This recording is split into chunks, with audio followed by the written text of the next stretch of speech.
నిన్న దేశమంతా చూసింది రాహుల్ గాంధీ గారు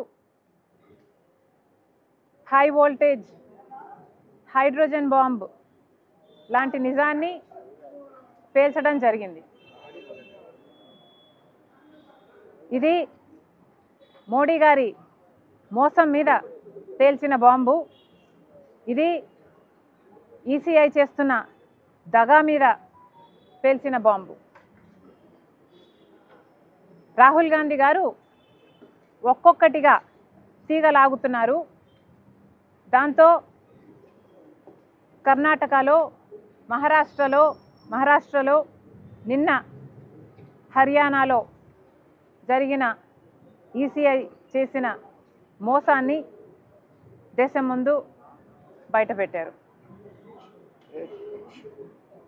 నిన్న చాలా వివరంగా రాహుల్ గాంధీ గారు ఒక ప్రెజెంటేషన్ని దేశ ప్రజల ముందర పెట్టడం జరిగింది.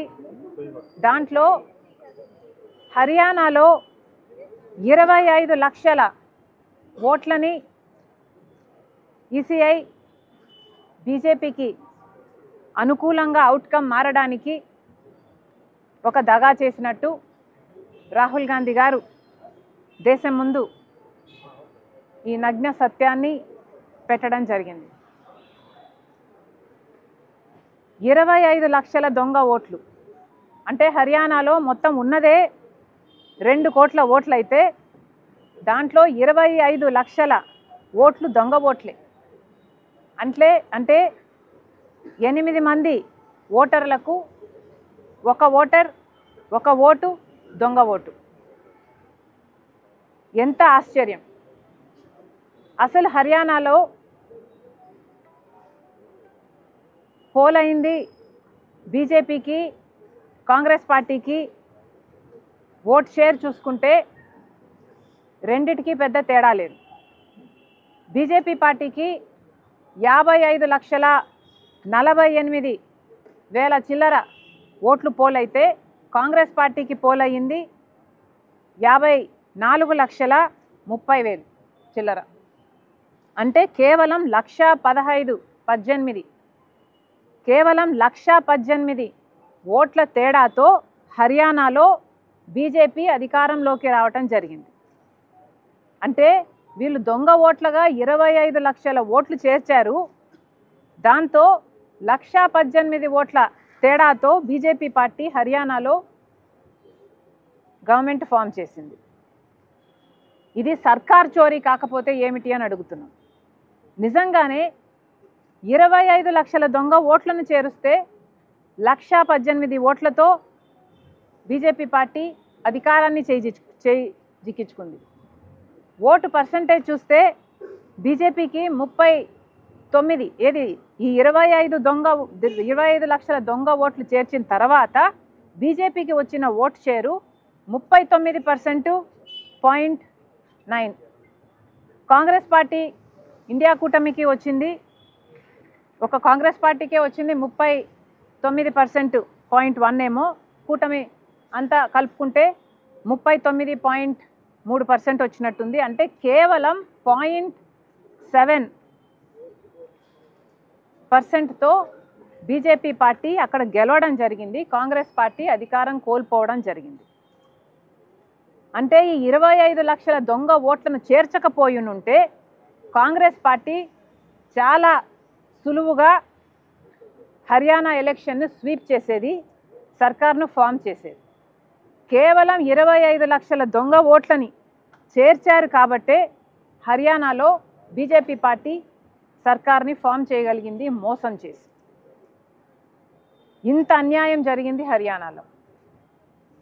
హర్యానాలో ఎగ్జిట్ పోల్స్ మొత్తము కాంగ్రెస్ పార్టీ అధికారంలోకి వస్తుంది అని చెప్పిన తర్వాత కూడా ఈ మోసానికి మాత్రమే, కేవలం ఈ మోసం కారణం చేత మాత్రమే బీజేపీ పార్టీ అధికారం చేజిక్కించుకుంది. ఇది మన దేశంలో జరుగుతున్న వాస్తవ పరిస్థితి. ఓట్ చోరీ ఎలా జరుగుతుంది, అసలు సర్కార్ చోరీనే ఎలా జరుగుతుంది, ఒక్కొక్క రాష్ట్రాన్ని బీజేపీ పార్టీ ఎలా దోచేసుకుంటుంది అన్న విషయాన్ని నిన్న రాహుల్ గాంధీ గారు దేశ ప్రజల ముందర పెట్టడం జరిగింది.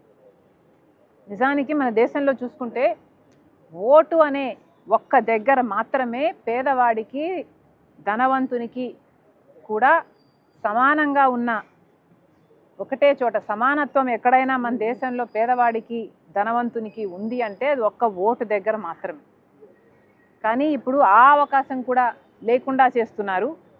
అసలు ఓటు అనే హక్కు, ఓటులో నిజాయితీ లేకపోతే పేదవాడిని పట్టించుకునే పరిస్థితే మన దేశంలో ఉండదు. అలాంటి ఓటుని కాపాడాల్సిన బాధ్యత ఎలక్షన్ కమిషన్ ఆఫ్ ఇండియా. కానీ ఎలక్షన్ కమిషన్ ఆఫ్ ఇండియా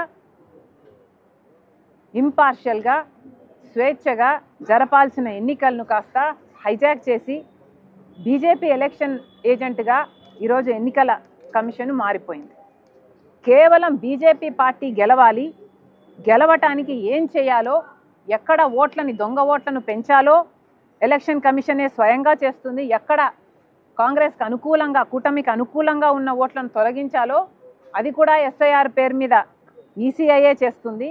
ఇలా ఒక్కటి కూడా నిజాయితీగా నీతిగా ఉండాల్సిన ఈసీఐ ఒక్క విషయంలో కూడా ప్రజల పక్షాన, ప్రజాస్వామ్యం పక్షాన నిలబడకుండా ఈరోజు బీజేపీకి సొంత ఆర్ఎస్ఎస్ లాగా ఎలా పనిచేస్తుందో బీజేపీకి ఈసీఐ కూడా అలా పనిచేస్తుంది.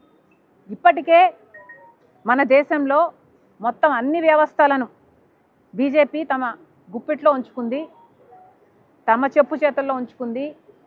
వాళ్ళు ఎలా చెప్తే బీజేపీకి అనుకూలంగా పనిచేసేటట్టుగా ఇప్పటికే అన్ని వ్యవస్థలను బీజేపీ భ్రష్టు పట్టించింది. ఇన్కమ్ ట్యాక్స్ అయితేనేమి, ఈడీ అయితేనేమి, సిబిఐ అయితేనేమి, ఆఖరికి ఆర్బీఐ అయితేనేమి, స్టాక్ ఎక్స్చేంజ్ అయితేనేమి, ఇలా ఒకటి కాదు రెండు కాదు అన్ని వ్యవస్థలను బీజేపీ భ్రష్టు పట్టించడం కాకుండా ఇప్పుడు ఈసీఐ కూడా ఆ జాబితాలో చేరిపోయింది. ఇక మన దేశంలో ప్రజాస్వామ్యం మిగులుతుంది అని అనుకోవాలా? ఇలా ఒక్కొక్క చోట ఓట్ చోరీ జరుగుతూ, సర్కార్ చోరీ జరుగుతూ పోతే ఇక మన దేశంలో అసలు ఈ రాజ్యాంగం మిగులుతుందా? ఈ బీజేపీ పార్టీ రాజ్యాంగాన్ని మిగులుస్తుందా అన్న అనుమానం కలగటం లేదా? అందుకే రాహుల్ గాంధీ గారు ఇది చాలా ముఖ్యమైన అంశం కాబట్టే ఓట్ చోరీ మీద ఇంత పోరాటాన్ని నెత్తికెత్తుకున్నారు రాహుల్ గాంధీ గారు. ఇటీవల కాలంలో చూసాం, 3 ఏళ్ల కింద రాహుల్ గాంధీ గారు ఐక్యత కోసం, సోదరభావం కోసం 1000 కిలోమీటర్ల పాదయాత్ర చేశారు. ఆ తర్వాత కూడా రాజ్యాంగాన్ని కాపాడటానికి, రాజ్యాంగం అనే పుస్తకాన్ని పట్టుకొని మరి ఒక ఉద్యమంలాగా ఈ దేశంలో అవేర్నెస్ని క్రియేట్ చేయడానికి, రాజ్యాంగం కాపాడటానికి రాహుల్ గాంధీ గారు పోరాటం చేశారు. ఇప్పుడు ఓట్ చోరీ జరగకుండా ఓట్ అనే హక్కుని కాపాడడానికి రాహుల్ గాంధీ గారు ఈ పోరాటాన్ని ఎత్తుకున్నారు. ఇది రాహుల్ గాంధీ గారు చేయటం, కాంగ్రెస్ పార్టీ చేయటం, మా నాయకుడు చేయటం మా అందరికీ గర్వకారణం. ఈసీఐని ఇప్పటికే రాహుల్ గాంధీ గారు డిమాండ్ చేశారు. ఇప్పటికైనా పద్ధతి మార్చుకోవాలి, ఇప్పటికైనా నిజాలను బయటపెట్టాలి. ఈసీఐని ఓటర్ జాబితా, డిజిటల్ ఓటర్ జాబితాని డిజిటల్ డేటా రూపంలో ఇవ్వాలి అని డిమాండ్ చేశాడు రాహుల్ గాంధీ గారు. కానీ ఇంతవరకు ఈసీఐ దానికి స్పందించలేదు.